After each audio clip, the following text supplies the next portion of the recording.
the goal of the Kalman filter is going to be to learn the time-evolving conditional posterior distribution of the state sequence, the hidden state sequence, given the observed data up until that time for a given sequence x1 through xt. And again, to review, we have this sort of a model where we say that the underlying state at time t plus 1, given the underlying state at time t, is a multivariate Gaussian, like this. And the distribution on the observed value at time t, given the underlying state at time t, is a multivariate Gaussian, parameterized like this. So let's look at how we can calculate this conditional posterior distribution. Well, we use Bayes' rule, as usual, in order to figure this thing out. We can say that the conditional posterior of my hidden state at time t, given all of the data up until and including time t, is proportional to the likelihood of what I observe at time t, given the state at time t, times the conditional posterior distribution of the state at time t, given all of the data up until time t minus 1, but not including time t. So this is the first step in solving this problem. We then represent this prior distribution as a marginal distribution. So we say that the distribution on the state at time t, given the data up until time t minus 1, is equal to an integral. So to be more explicit, we have this integral of st and st minus 1, given the data from 1 to t minus 1, dst minus 1. So we simply add the state at time t minus 1 and then integrate it out to get a marginal.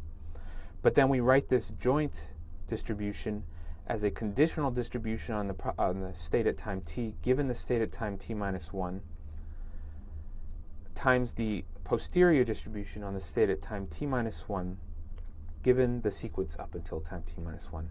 So originally we had x1 through t minus 1 in here, but if you tell me the state at time t minus 1, then the state at time t is conditionally independent of the sequence x up until time t minus 1. So we could get rid of the sequence in this conditioning here. So we write this prior distribution as this marginal, and notice that this marginal includes the transition distribution and the posterior distribution for the previous time point. So this is part of the story of Bayes' online learning with Bayes' rule, where the posterior at the previous time point is used to form the prior at the next time point. All right, so we've decomposed this problem into parts that we do and don't know. So we've said that the posterior distribution on the state at time t, given the sequence of observations up until and including time t, is proportional to the likelihood of the observation at time t, given the state at time t. By definition of the model, that's a Gaussian with this mean and this variance. So notice that the Gaussian has the state in the mean there, times the prior, which we've written as a marginal, of the transition distribution from state at time t minus 1 to time t, which we've defined by the model to be a Gaussian with this distribution, times the posterior of the previous state at the last time point, given the observations up until the last time point. So we don't know what this one is yet. So let's make some observations before we continue working through this problem. Again, first we want to note that the left-hand side has the posterior, the conditional posterior on st, and the right has the conditional posterior on st minus 1. So we already kind of have a hint that if we can solve the posterior at the previous time, we might be able to solve the posterior at the current time. We know that we want this integral to be in closed form in order to make things work out well. So this is a motivation in how we want to pick distributions.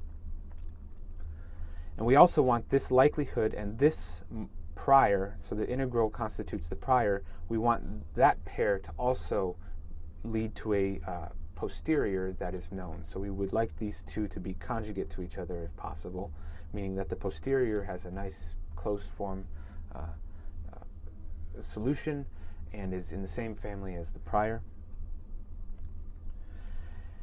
And we want whatever this turns out to be to then also make future calculations easy. So we want this to work out well. And so it all hinges on what this distribution is. We've already picked Gaussians here, and so we need this to be something nice. So for now, let's just hypothesize temporarily that this unknown Gaussian, this unknown posterior distribution at time t-1 is a Gaussian. Let's say that this conditional posterior at the last time point is a Gaussian with mean vector mu and covariance sigma by hypothesis. And if this were true, what would the solution to this posterior be? Okay, so proceeding from this hypothesis, now we have all the distributions in here, and we can start calculating things. First, we have to calculate this marginal.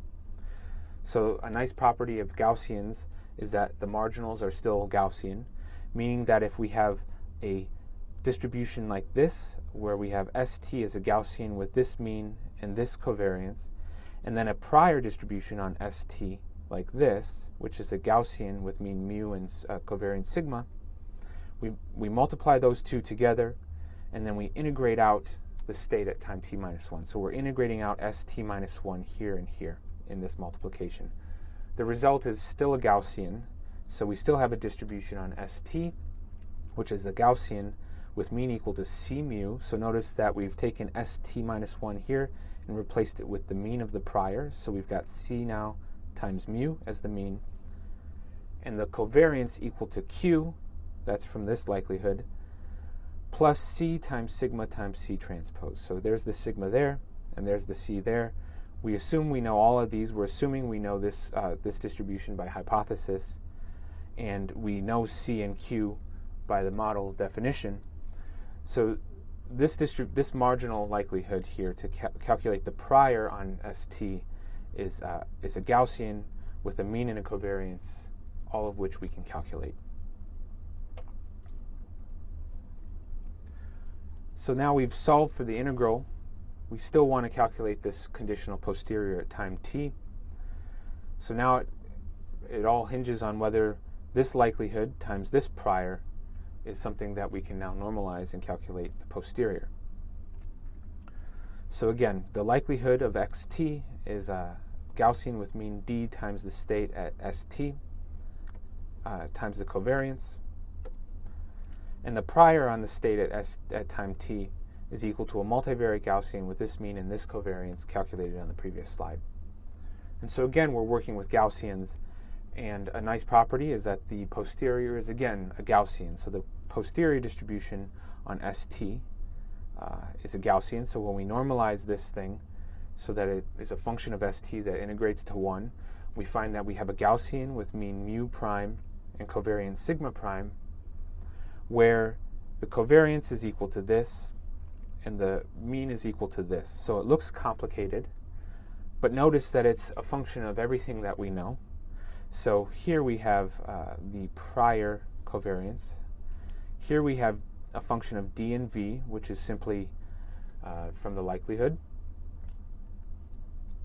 In this term, we have, again, a function of d and v and the observed data and a prior term. So all of these things are something we can calculate. So we plug in the relevant values, and we get this conditional posterior.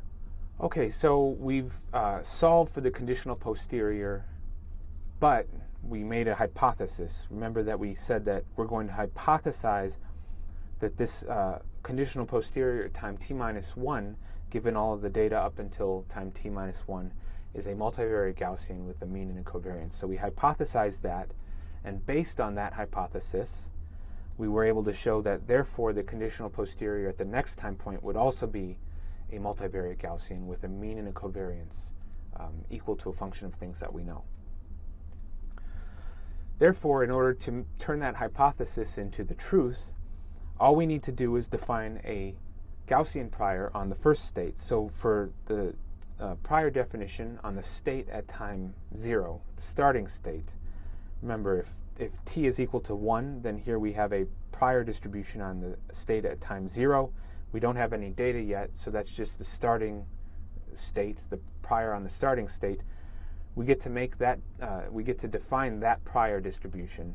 And so if we define that to be a Gaussian, for example, a Gaussian with 0 mean and identity covariance, or any other multivariate Gaussian that we want that would make sense for our problem, then by definition, this first prior at time equal to 0 is a multivariate Gaussian, and therefore everything follows through in order, where the conditional posterior at time 1 is a multivariate Gaussian because we've defined the prior at time 0 to be a multivariate Gaussian. And that can get the ball rolling. That will make everything Gaussian downstream. So we've shown with the Kalman filter that when we want to calculate the sequence of conditional posteriors on the state, the latent state, since we're working with Gaussians, since we've made modeling assumptions where everything's Gaussian, it all is in closed form and can be done using simple functions of things that we know. There's one other quantity that we might want to calculate with this Kalman filter, and that's predicting the observation at the next time point. So we've shown how to calculate the conditional posterior on the state at time t, given the observations up until time t. But what if we want to then take that and predict the observation at time t plus 1 before we get to see it? And so what we're asking is, what is the distribution on the observation at time t plus 1, given all of the observations up to and including time t? This is the distribution that we're interested in. It's our predictive distribution on the next observation. Well, we write this as a marginal over the state, where again, what I'm doing here is writing p of x at time t plus 1, comma st plus 1, given the data up until time t, integrating out s at time t plus 1. So I have this joint distribution of the observation at the time t plus 1 and the state at time t plus 1. I integrate out the state at time t plus 1 to get this marginal distribution. But now I write this conditional this joint distribution as a conditional distribution on the observation at time t plus 1, given the state at time t plus 1, times the conditional distribution of the state at time t plus 1, given the data up until and including time t, but not t plus 1. So here, I'm not conditioning on any of the other data, because if you tell me what the state is at time t plus 1, my observation at time t plus 1 is independent of all of the other data. All right, and now we again do the same breakdown of this distribution, where I write this thing as a marginal of the state at time t plus 1